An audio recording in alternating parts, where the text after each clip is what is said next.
Three men thought they could humiliate a woman inside a crowded American restaurant. They laughed, they threatened, and within seconds, the entire room went silent. Because the woman they chose as their victim wasn't ordinary. She was an ex-Army Ranger. What happened over the next 30 minutes would leave families in tears, men in handcuffs, and a nation asking one painful question. Why did it take so long for someone to finally stand up? The sound of clinking glasses and low chatter filled the Redwood Grill, a family-run restaurant tucked into a quiet corner of downtown Virginia. It was a normal Friday evening, couples sharing dinners, parents trying to calm their restless kids, and waiters weaving between tables with plates balanced on their hands. Nothing about the night seemed unusual. Nothing warned anyone about what was about to unfold. At the far end of the room, a woman sat alone at a corner booth. Her short, cropped hair framed a face that carried both calmness and scars of experience. She wasn't scrolling on her phone like everyone else. Instead, her sharp brown eyes studied the room the way someone trained to notice details would. Every entry, every exit, every small movement. It was as if her mind was quietly mapping it all out. Her name was Emily Carter. Emily looked like any ordinary customer. A black leather jacket, jeans, a simple necklace. But what no one in that restaurant knew was that Emily was an ex-Army Ranger, a soldier who had spent a decade serving overseas in some of the harshest combat zones. To the world, though, she was just another woman having dinner alone. Three men entered the restaurant a few minutes later, the kind of men who didn't blend in anywhere they went. Loud, restless, carrying themselves with an ugly sense of entitlement. Their jackets were worn, their eyes sharp with arrogance. They didn't sit, they scanned the place, laughing too loudly, shoving each other, trying to pull everyone's attention toward them. Emily noticed. She didn't flinch, but her hand tightened slightly on her glass of water. Her instincts told her these weren't just drunk troublemakers. There was something darker in the way they looked around. The waitress walked past them, and one of the men whistled crudely. Another smacked the table, shouting, "Hey, sweetheart, bring us your best tonight." And I'm not just talking about the food. The laughter that followed was ugly, the kind that made the families nearby turn away and lower their voices. Emily exhaled slowly. She had seen men like this before, in alleyways of war-torn cities, in bars overseas, in the faces of those who underestimated others for their own pleasure. She wanted to ignore them. She wanted to stay invisible. But she already knew, predators rarely stop on their own. The three men's eyes shifted toward her.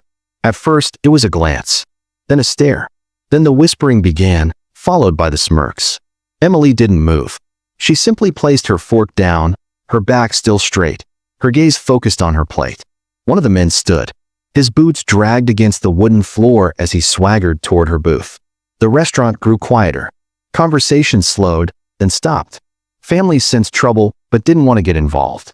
The man leaned over Emily's table, his voice low and mocking. Well, what's a pretty thing like you doing here all alone? Looking for company?" Emily finally lifted her eyes. Calm, steady. Her voice was soft, but carried weight. "I'm fine right here." The man chuckled and looked back at his friends, who were grinning like wolves ready to tear into prey. He leaned closer, his breath hot and sour. "You don't get it, sweetheart. You don't get to say no." The other two men began moving toward the booth. Chairs scraped, glasses rattled, and the tension in the room thickened like smoke. The restaurant fell into silence. A mother pulled her child closer. A man by the counter reached for his phone, but hesitated, fear locking him in place. Emily sat perfectly still. Her heart didn't race, her hands didn't shake. If anything, her eyes grew colder. And then, 15 seconds later, the men would learn a truth they were never prepared for. The first man smirked as he slammed his hand flat on Emily's table, making her glass jump. "Stand up," he ordered, his voice laced with arrogance. His friends had closed in now, boxing her into the booth. The restaurant was frozen. People stared, but no one moved. Fear is a strange thing. It makes even decent people hide behind silence. Emily's eyes flicked once to the exit, once to the crowd, then back to the men. Her voice came out steady. "Walk away. This is your last chance." The man laughed, so loudly it cut through the silence. "Or what? You gonna scream? Call for help? Honey, nobody here's gonna save you." The other two snickered, one cracking his knuckles, the other tugging at the chain around his neck. They thought they had already won. But Emily wasn't the kind of woman who needed saving. In a single controlled motion, she slid out of the booth, not hurried, not panicked. Calm, deliberate, like a storm gathering just before it breaks. She stood facing them, shorter than the men, but radiating something that made even a few bystanders hold their breath. The leader stepped closer, close enough that his chest nearly brushed hers. He grinned, leaning down to whisper, "You're gonna regret saying no to me." Emily tilted her head, her eyes sharp as glass. "No," she said softly. "You're going to regret not listening." And then it happened. The man reached out, his hand grabbing for her arm. But before anyone could process it, Emily's body moved like lightning. She seized his wrist, twisted it with surgical precision, and slammed him face first against the edge of the table. The crack of bone meeting would echoed through the restaurant. Gasps filled the room. A child cried out. Plates rattled. The second man lunged in anger, but Emily pivoted, her elbow striking his throat so hard he staggered back, clutching at the air, choking. The third swung wildly, but she ducked low, swept his legs, and sent him crashing onto his back with a thud that rattled the floor. It had taken less than 15 seconds. The restaurant was dead silent now, the kind of silence that only comes after something unthinkable has just happened. Families stared in disbelief. A waitress covered her mouth, her hands trembling. The three men groaned on the ground, their confidence shattered as quickly as their bodies. Emily stood tall, her breathing steady, her eyes still burning with that same cold fire. For the first time, she spoke not just to them, but to everyone watching. "You thought I was prey," she said, her voice carrying across the room. "You were wrong." And as the three men tried to recover, rage and humiliation burning in their faces, Emily knew one thing for certain. This wasn't over. The three men staggered to their feet, their arrogance cracked open like shattered glass. Faces red with rage, pride bleeding worse than their cuts, they stumbled back toward their table. One of them spat blood onto the floor, glaring at Emily as though she had committed an unforgivable crime. "This isn't finished," the leader growled, clutching his wrist that hung limp and swollen. His voice shook, but his eyes promised vengeance. Emily didn't answer. She simply straightened her jacket, her calmness more terrifying than any threat.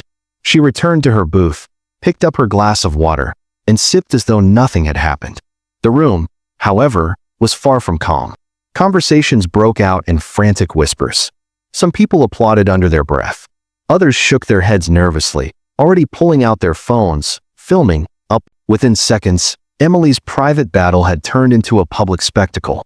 A man by the counter whispered, "I've never seen anything like that." His wife gripped his arm. "We should leave before they come back." The three men stormed out of the restaurant, slamming the door so hard the windows rattled. But everyone knew men like that didn't walk away quietly. They would return. Emily leaned back in her seat, her gaze fixed not on the door, but on the reflection in the window. She could already see it, those three, humiliated, plotting in the shadows, waiting for their chance to strike back. Her mind slipped, uninvited, into memory. The desert sun, the sting of sand in her eyes, the sound of gunfire echoing through a distant valley. She was 23, crouched behind a crumbling wall in a village no map ever named. Her team had been ambushed. Radios jammed. One of her brothers in arms lay bleeding beside her. She remembered the way her heart had slowed, the way training had taken over. One against many. No room for fear. Only precision. Only survival. The memory faded, leaving behind the taste of iron and dust.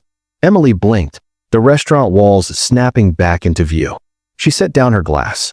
Some battles never left you, no matter how many years had passed. Outside, headlights swept across the windows as the men's truck screeched to a stop in the parking lot. Their silhouettes moved inside the cab, frantic, furious. One of them pulled something from under the seat. Emily recognized the outline instantly, a steel pipe. Inside, families began to panic quietly, some rushing to pay bills, others clutching children close. Fear spread like wildfire. The waitress, voice trembling, approached Emily's booth. "Ma'am, I don't know who you are, but they're coming back. You should leave. Please." Emily looked up at her, and for the first time, a trace of warmth softened her eyes. I appreciate that. But if I leave, they'll follow someone else. Tonight, they need to learn the right lesson. The waitress's lips parted, unsure whether to argue or to simply trust the woman who had already done the impossible. The door burst open again. The three men returned, no longer laughing, no longer pretending. This time, they weren't here to intimidate. They were here to destroy. And every single person in the restaurant felt the storm breaking. The door slammed open so hard that it hit the wall with a crack. Conversations died instantly. Chairs scraped as people pulled back, clutching children, shielding loved ones. The three men stepped inside like predators returning to finish the hunt. Gone was the mocking laughter. They were all violence now. One held a steel pipe. Another clenched a broken beer bottle. The leader with his swollen wrist carried rage in his eyes sharper than any weapon. This time, he spat. "You're not walking away." Emily stood slowly, calm as if she had been expecting this exact moment. But her eyes weren't just on them. She glanced at the families pressed into the corners, at the waiters frozen mid-step, at the child trembling in his mother's arms. This wasn't just her fight anymore. Everyone in the room was caught in their storm. The leader pointed at her. "You embarrassed us in front of everyone. We're going to make sure no one forgets what happens when you mess with us." The man with the pipe swung it at a chair, splintering wood, making the entire restaurant flinch. A woman cried out. The sound echoed like a warning. Emily stepped forward, her voice cutting through the chaos. "You want me? Leave them out of it. This isn't their fight." Her calmness unsettled them, but their pride was too wounded to hear reason. The second man sneered, raising the broken bottle. "Nah, everyone here's gonna remember tonight."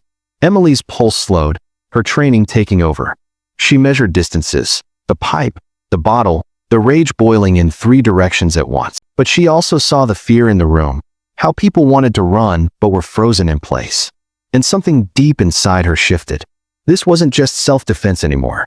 This was about something bigger, about standing for the ones too afraid to stand, about proving that fear doesn't get the final word.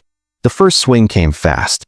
The steel pipe whistled toward her head, but Emily ducked, catching his arm and slamming her elbow into his ribs. He doubled over, gasping. The second man charged with the bottle, but Emily pivoted, her hand snapping his wrist until the glass shattered harmlessly on the floor. He howled in pain, stumbling back. The leader lunged, tackling her to the ground. Tables toppled, dishes shattered. For a moment, the entire restaurant gasped as Emily disappeared under his weight. His hands clawed at her, desperate to pin her down. But then, Emily's knee drove upward into his gut. He wheezed, loosening his grip just enough for her to twist free. In a single motion, she rolled on top, pinning him with his face pressed against the floor. Her hand locked his arm in a hold so painful his scream filled the restaurant.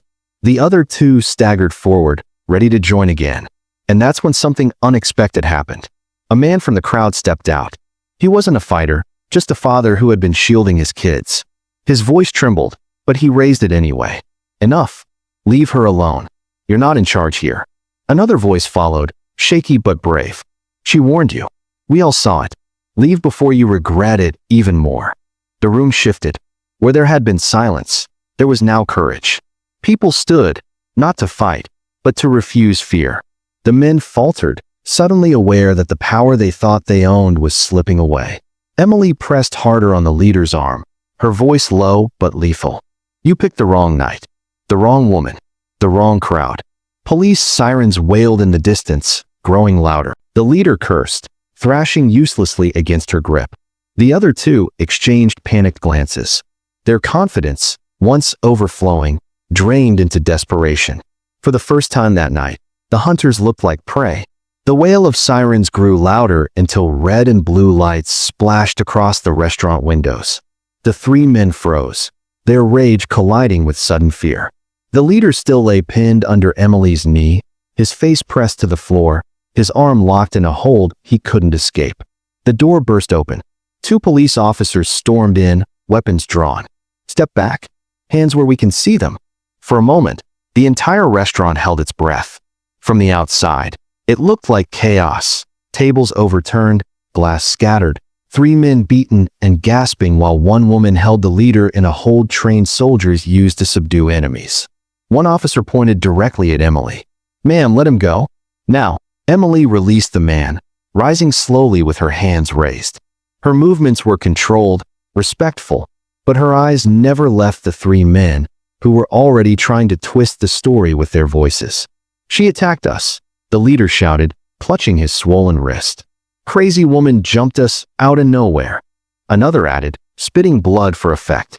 The officers hesitated, their eyes darting between Emily and the groaning men. The crowd erupted, voices overlapping, witnesses desperate to be heard. "No, that's not true. They came at her first. She saved us." The chaos threatened to spiral until Emily finally spoke. Her voice was calm, but carried the weight of command. "Officers, I'll explain everything. But first, you need to know who I am." She reached slowly into her jacket pocket and pulled out a worn leather wallet. Inside was a faded military ID, the kind only a few carried, the kind that meant something. One officer stepped forward, reading the card, his eyes widening. "Sergeant Emily Carter, U.S. Army Rangers." Gasps rippled through the restaurant. The waitress, who had been trembling all night, whispered. She wasn't just fighting for herself, she was protecting all of us. The officer's expression shifted from suspicion to respect. He turned to the three men, his voice hardening. "You assaulted a decorated veteran in front of a room full of witnesses. You're done." Handcuffs snapped into place as the men cursed and fought uselessly against the inevitable. Their pride, their arrogance, their entire illusion of power collapsed under the weight of reality. But the night wasn't just about their defeat. As the police led the men out, a boy no older than 10 stepped forward from the crowd. His small hands clutched his mother's sleeve, but his eyes locked on Emily.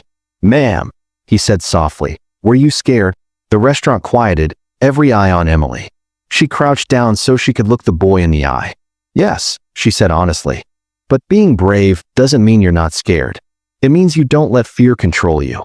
You stand up, not just for yourself, but for others who can't."